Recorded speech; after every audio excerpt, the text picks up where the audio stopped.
Hey YouTube, how's it going? Kevin Cleary here with a knife video for you. Today I want to talk about convex grinds. What are they and what should we do about them is where we want to kind of go with this. I've got a couple of knives here that are examples of knives that have convex grinds. One of them especially is going to be helpful for this video because it really gives us a good look at what a convex grind looks like in a bit of an exaggerated way. All right.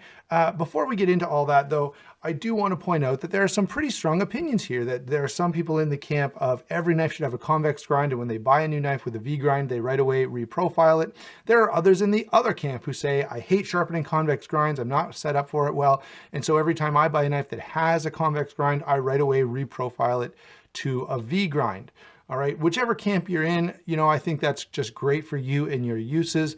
I would like to recommend a more middle of the road type of path, and we'll talk about that when we get to, what you as an end user should do if you get a knife with a convex grind. But before we do that, let me get out my handy dandy diagram and explain exactly what we're talking about here. So let's move these knives out of the way and get this nice piece of paper in here. Now the paper's going to mess with the camera, how it's picking up the light a little bit. So bear with me as we switch back and forth. But let's very quickly cover the idea here that, this is pretty much what we're used to seeing in a knife. You get your primary bevel and then you get a secondary bevel with a V grind on it. Now I know there are quite a few others, and I'm not going to talk about Emerson's and zero grinds like Scandi grinds and stuff like that. Most of us are used to a knife that looks something like this, maybe something like this. Hold on. If it's a hollow grind, okay? But for the vast majority of people, this is kind of what we expect to see, and this is how we're set up to sharpen. We're set up to sharpen with a flat stone that's going to match up to that angle and remove enough material that we reestablish a new edge right here. Okay, the problem comes when you have a convex grind, that is the edges are rounded. I've exaggerated it up here. So it's rounded like one of those domes you see by the side of the road where they keep the salt and sand for the road. It's kind of got that rounded edge to it, and then it still forms an apex up here. But you can see that apex is not going to be as acute, and we'll talk about that when we talk about sort of the pluses and minuses of a convex grind. All right, now let's move over here for a second and talk about the challenge of sharpening. So you get a new knife, it's got a convex grind, maybe you don't even notice, okay? And I've seen in the forums a lot of people say, I got this new knife and I can't get an edge on it. I don't know what I'm doing wrong. And what's happening is they've got a knife with a convex grind, they're sharpening it on a flat stone, and they're hitting sort of the shoulder of the edge over here, and they're not even actually touching the apex. Therefore, their knife never gets any sharper. All right. And so that can be one of the challenges of a convex grind, is how you're set up to sharpen it. Now we'll talk about that again as we go along, but I think we've stared at this piece of paper long enough to have an idea of what a convex grind means. This diagram is to show that this is a slightly different example. This is how Bark Rivers usually do their convex grind. That is, it's almost like a zero grind. And maybe at the very tip here, there's a little bit of an extra angle, but it's not much. So it's almost a zero ground convex grind. And there's some benefits to that, okay? And we'll talk about that as well when we talk about Bark River specifically. So let's move on now. I'll bring some of the knives back in here so there's something more interesting to look at.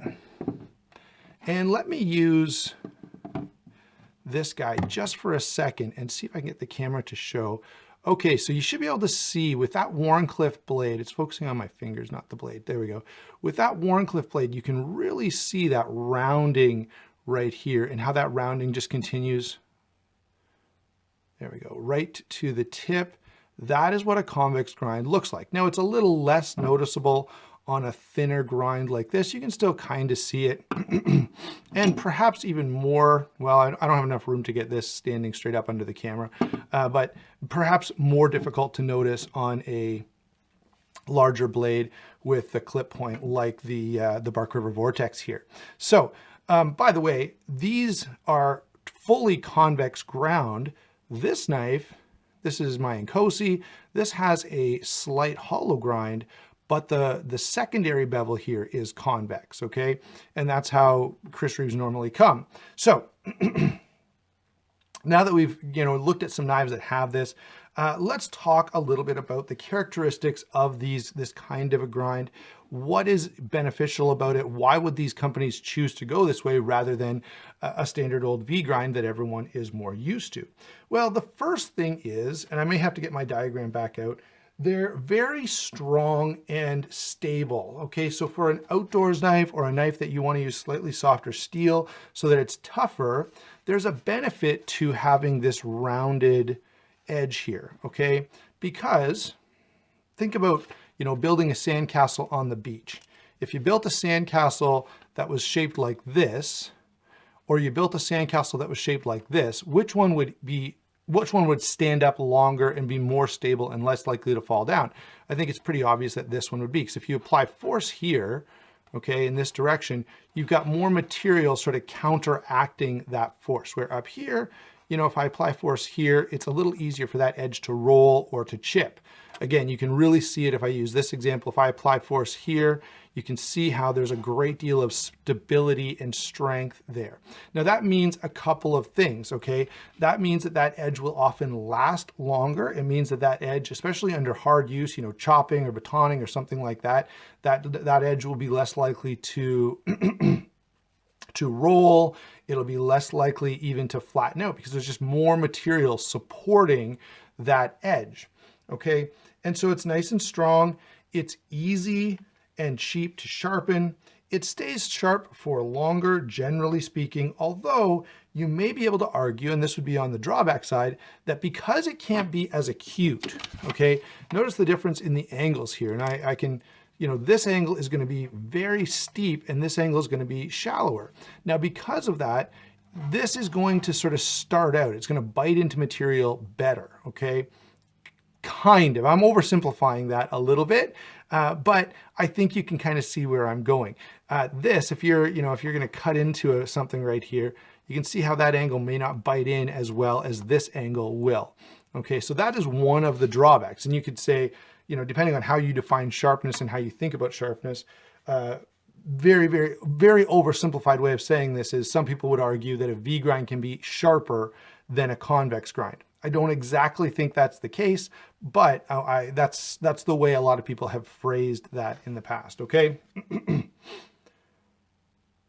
And so yeah, let's talk about some of the drawbacks. So number one drawback would be, some will argue that it can't get as sharp. I don't exactly believe that, but some have made that point. And to a degree, okay, get it? We're talking about angles there. To a degree, they are correct, all right? The other thing is it may require some special attention when sharpening. So if you've got, your Wicked Edge and you've got your Edge Pro Apex or your Lansky, fixed angle system, your KME or whatever other system you have, those are all set up to work on a flat angle like this that's going to be fixed and stable. They're not set up to work on something like this or like this. So you take your brand new Inkosi or Mandy or whatever else you've got, your new Lion Steel, and you put it in your clamp and you start removing material, and for some reason you're not touching the edge, and that's because it has a curve to it, right? Like our example back here. And that does give people some fit. So they'll say, well, I guess I'll just reprofile it so that I can sharpen all my knives with this one system. And that's sort of the main argument that people use. Now, that's the one thing that I want to address in this video, and that is, even if you've spent a whole bunch of money and you don't want to spend any more money on a sharpener, or maybe you'll say, I know that the Ken Onion Work Sharp does a convex edge, but I don't want to put a powered machine on my knife because it's an expensive knife and I don't want to use up that material. I think those are all legitimate arguments. So what you can do, and this is pretty well documented, guys, so this will be another example of this that's been given over and over again, is you can go to a store and buy a mouse pad. This is not a mouse pad, but it's the same sort of foamy material with this cloth on top of it. Okay, it's very soft. And then all you can do is throw a piece of sandpaper on top of it. I'll try to move this kind of halfway off the screen so you can see. There we go. So here's my mouse pad, here's my sandpaper. You put these two on top of each other, and now when you apply a little bit of pressure with your knife, it bends just a little bit, and you can feel that if you push down with your finger. Obviously, you guys can't feel it, but I can. So if you push down your finger, there's a little bit of give, and you take your knife and you know, this is all messed up, so I'm not going to actually do it, but you take your knife and you run it back and forth across the sandpaper, and that removes the material, and it does so in a nice curved fashion, so you end up with your convex edge. Now, this whole thing, the next thing I want to talk about is that this whole system cost me like $4, okay? This was maybe $5. So this was a $2, it used to be a sleeve for a tablet that they sold at Dollarama. Of course, I cut it to pieces so that it could do what I wanted it to do. So $2 invested here and $3 invested for the piece of sandpaper, and I'm good to go, okay? So even if you've already spent a bunch of money on your sharpening system and you don't want to invest more, you really don't need to. Now, yes, you know, you would, this happens to be a 600 grit piece of sandpaper. Yeah, you may want to buy a few other pieces so you can work your way through the grits and get the kind of edge you want. For me, I find that it works fine just by using the 600 grit to try to remove some material and then going to strops and finishing it off with a strop. If you stay on top of it, one benefit of a convex edge seems to be, okay, and this has been my experience, and I've heard others say this, that if you keep on top of stropping it, you may never need to do a full-on, you know, removal of material type of sharpening, or at least very, very rarely. So, are they expensive and hard to sharpen? No, absolutely not. All right. So, what then should you do if you're watching this, and maybe you're watching this because you recently got a knife and it has a convex grind, and now you're like, well, what the heck do I do? Well, number one, go over to Bark River's YouTube channel or a couple of others and watch a couple of tutorials on how to sharpen convex grinds. There's tons of them out there, and I would actually suggest that it's easier and more user-friendly to sharpen a convex edge in the way that I've described here, or even with sharpening stones, than it is to get a perfect V grind, okay? You can do it more easily and you can do it more cheaply, generally speaking. And so the next thing that I want to talk about is, you know, what approach should we take this? Should we be picking one of these over the other? You know, do I get all the knives that I have and put a convex grind on them because it's more stable and it'll last longer? When do I use a convex grind? When do I use a V grind? Here's what I would say about that.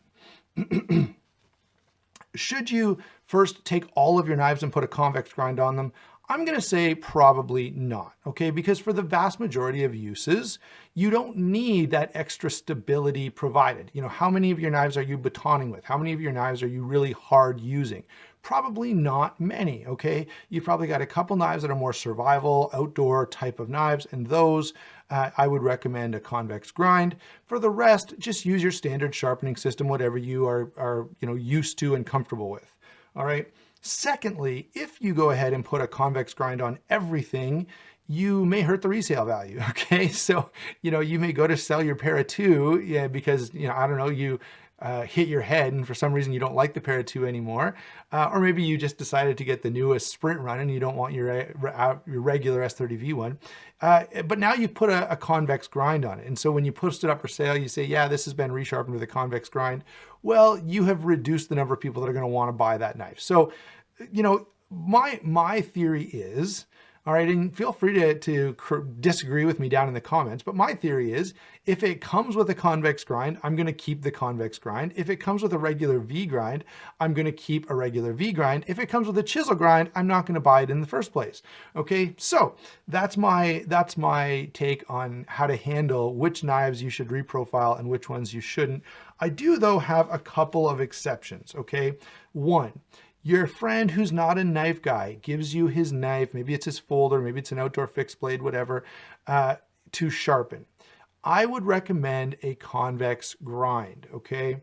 Because for the average person who's not using knives on a regular basis, they're going to find that that knife lasts longer, it's less likely to chip, it's going to be more stable for them. And you probably want to tell them just in case they get the idea that they're going to sharpen their knives themselves, but have this conversation that we're having now and say, look, I'm going to put a different edge on your knife because I think it'll serve you better, okay?